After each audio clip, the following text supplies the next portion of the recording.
สบายดีตอนเช้าอีกเทื่อหนึ่งพี่น้องตอนนี้เมื่อคืนยิ่งแม่เมื่อย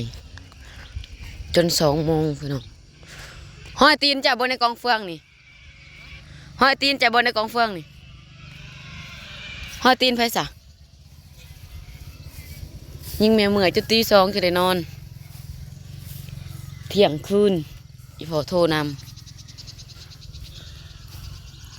ว่าสิพากันไปหาหมอกลางคืนเพิ่นบ่ไป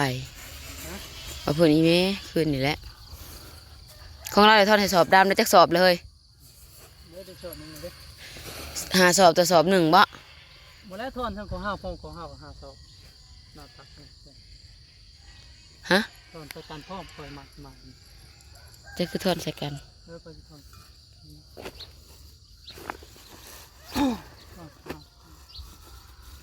ต้องหาอะไรหลัง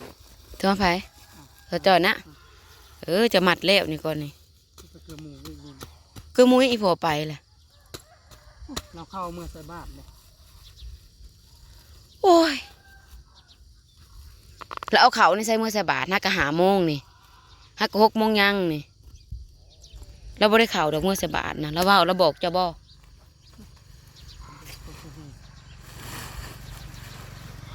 ขอเห็นเราย่างกายปะนี่ตำลังเจ้าหัน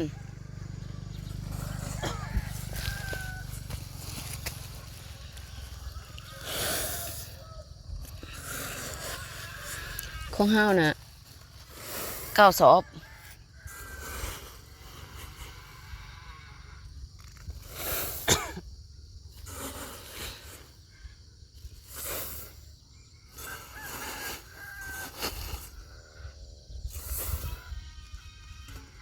ตะจอยสอบใหญ่สามีหยกบ่ได้พี่น้อง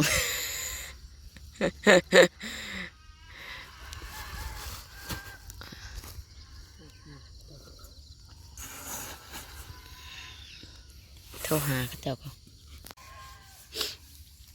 ได้จักสอบโอ้ยรถเดียวเบิดบ่นี่ยันทั่วรถฮักให้ละย่อซอยแต่ของอีเมนี่ก็ได้ติย่อเอาของอีเมไปเบิดรอบเดียวของอีเมได้บ่ได้18 สอบของอีเมเอาไปนี่ก็2 สอบ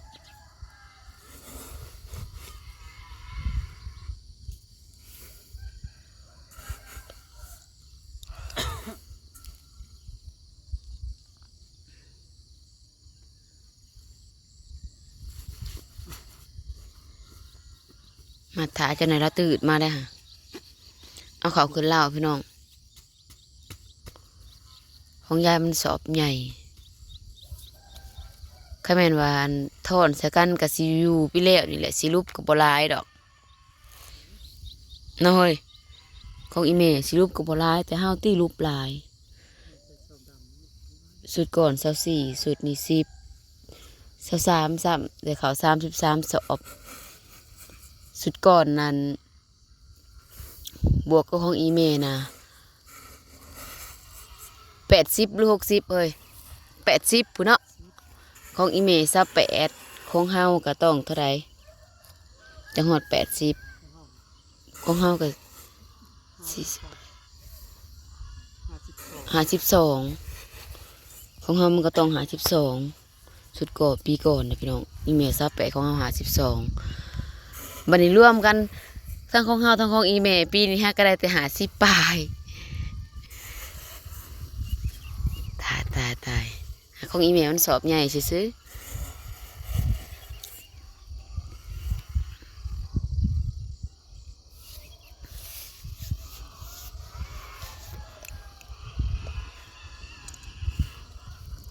เฮ้ยอยากนอนดิบ่ได้นอนลืมไปส่องมึงยายแหละ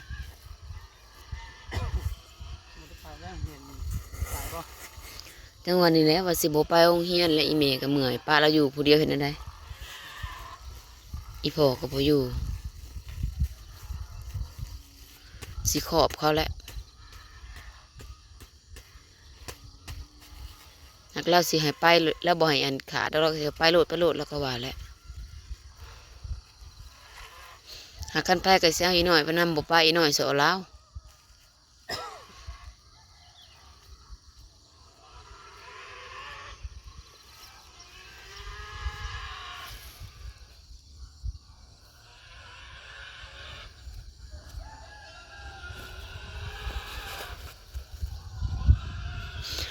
เพราะว่าดำซุ่มดำก่อนเนี่ยมีแต่หญ้าพี่น้องซุ่มดำตำลังนี่บ่ได้มีหญ้าได้เนี่ยมีแต่หมากเขานะตัวขี้โมอีกละลองเบิ่งเฮานี่เฮาก็ได้30ปลายบ่เฮ้ยเฮาสิได้บ่ได้บ่จัก50 60ตัวยังนี่มันตัวยังก็น่าให้ใหญ่ก็2ให้สิบ่ได้บ่แล้วก็ได้อีกจัก30ก็ใครเพราะว่าลองทางนี่ก็บ่ทันได้กู้เบิดนางตะกะอีก2ตาอีกแล้วก็ลองนะหันอีกบ่แล้วก็ขออีก30 แต่ว่าพ่ออยู่ตรงนี้ พอเห็นแล้วกลายไปเลยเธอหนึ่งบ่เป็นลาวบ่ซะเราบ่ได้เมื่อดอกใส่บาทนำได้ละเมื่อดอกถ้าเรามารวมบาทเดียวโลด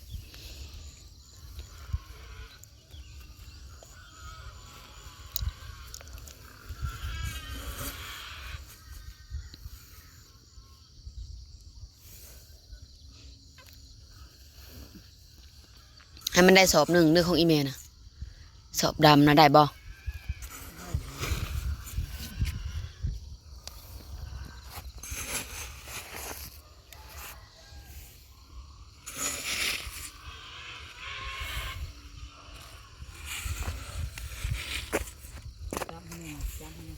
พวกโลดเข้านะเฮ้ย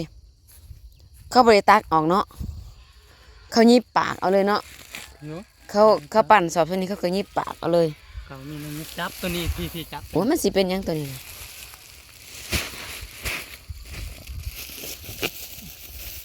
ใครแต่ลูกบ่ทันตื่นลูกมันก็ตื่นแต่เช้าตะอุกพี่น้องพายุได้ค่ะ23มีแต่พายุกับพายุกูกล้วยหนาวเด้ ตกดีแล้วบัดนั้น ตกกระยายดอกขาวบางปะน้ำเลย 10%พอ ท่านเปรียบเทียบเฮาขั้นเปรียบเทียบเฮาเกี่ยวนี่ขอนแล้วเนาะเฮ้ยเนาะขอนแล้วซองรองนี่ก็เบิดละพายก็เบิดแหละขอนแล้วพี่น้อง โอ้โหยลูกแห้งอันนี้ตัวนี้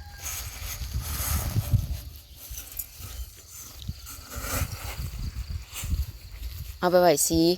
กินกับ2 สอบสุดนี่สีขาวยิงเมย์พี่น้องเพราะว่าข่าวเก่าเพิ่นก็เบิดตั้งแต่เดือนใดเฮ้ยเดือน8เดือน9เพราะว่าราคาก่อนลงดำหน้าบ่สีขาวยายกินมาเนี่ย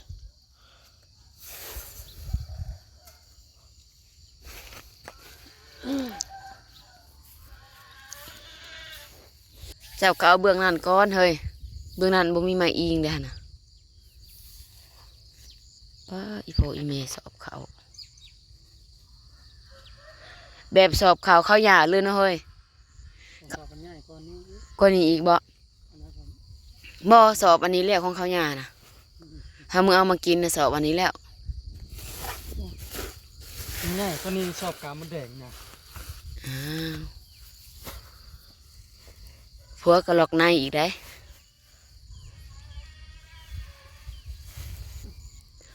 เอาทองผ่าคือเป็นกันแบบนั้นวะอ้าวพี่น้องฝากเบิ่งฝากส้มเด้อพี่น้องเด้อยอดบอกยอดวิวยอดอะไรก็ตกไปหมดเลยเพราะบ่ได้คอยถ่ายคลิปพี่น้องขอโทษขออภัยหลายๆส้มคลิปแต่ต้นจนจบบอกขามโฆษณาให้แหน่พี่น้องปีนี้รูปแห้งบ่ส้มกับเห็ดนางเบิดทงแล้วก็บ่ส้มกับเบิกหน้าให้ใหญ่ไปอีกรูปเกินรูปเห็นบอกขาวน่ะงามได้ขนาดเบิ่งเพิ่นว่าขาวตัดได้ของอีเมลมีแต่หญ้ายังบ่ได้มี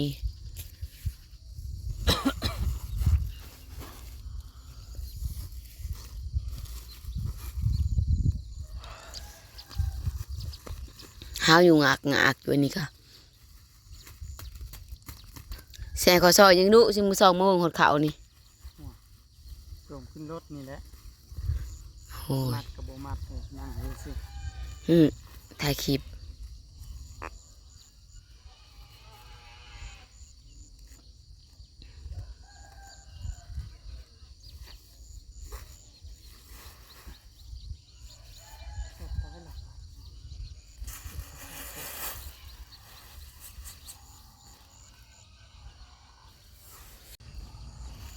เสียงหมูอักอีก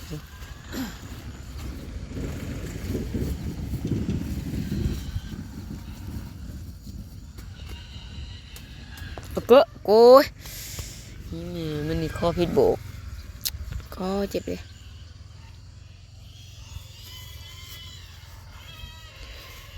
ปีแล้วนี่ผัดมีแห้งกำลังใจเลยปีแล้วนี่ลายอีกเลย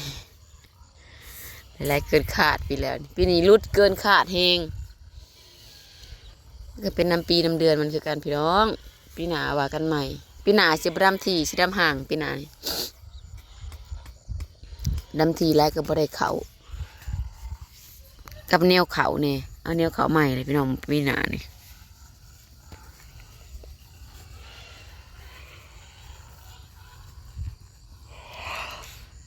ตักสิเอาเขายังอยากโบปะเขาแดงแล้วจะเสร็จอะไรเขารีบก็ล่าลาได้นี่นะป้าดอกพอกันคลิปใหม่เด้อพี่น้องเด้อฝากเมืองฝากชมฝากเป็นกำลังเจอปวกขึ้นนะเจ้ยมันมีไม้มันก็ใกล้แล้วนี่ของยาย19ยัง19ของอีเมลของเขาเอาสอบ1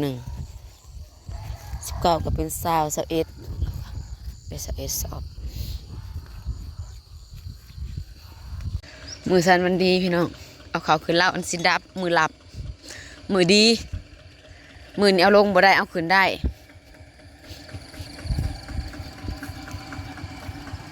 ได้ตัวสวยหาคนมาสวยพี่น้องกระสันบาจอยว่าท่านเวียกนี่ก็6:30เลย6:30แล้ววะนี่ก็เพิ่นดูดวันเดี๋ยวจักสอบเนาะเขาเสาแถวน่ะเขาเสาแถวดูดวันเดี๋ยวจักสอบบริงินจอย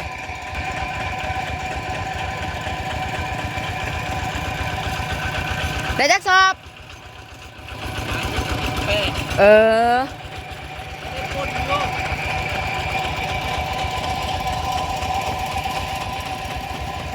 โอ้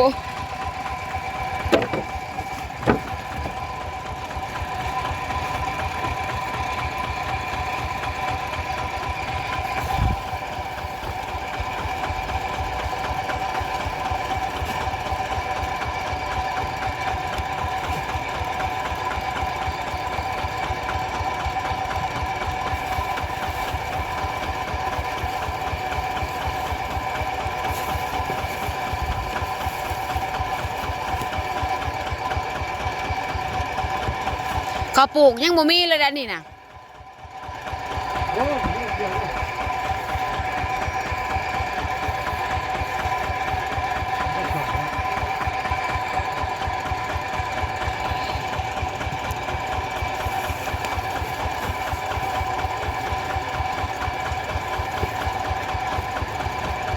ขนาด2 คนยังเหงา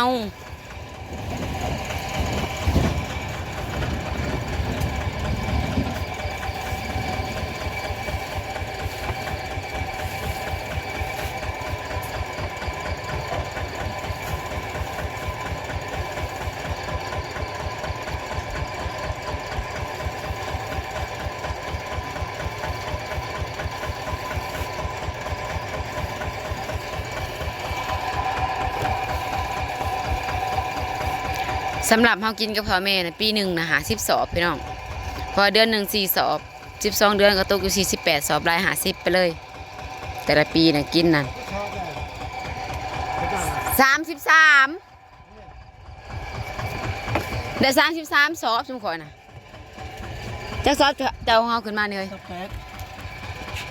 ขึ้นมามื้อนี้ได้ ขึ้นมามือสองสิแปด ไปสอบ33แต่ตัวเลขดอกหาเขาบ่แล้วก็ได้ยังน้อยเดียวหนึ่งขอบใจ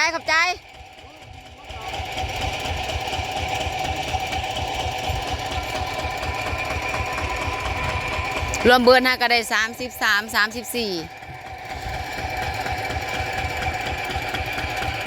หากยังเหลือเขาตัวจริงมันเหลือแต่18 สอบแม่นบ่เอ้ย34 สอบแต่เหลือตัวจริงตอนนี้มัน18 สอบพอๆกันคลิปใหม่พี่น้อง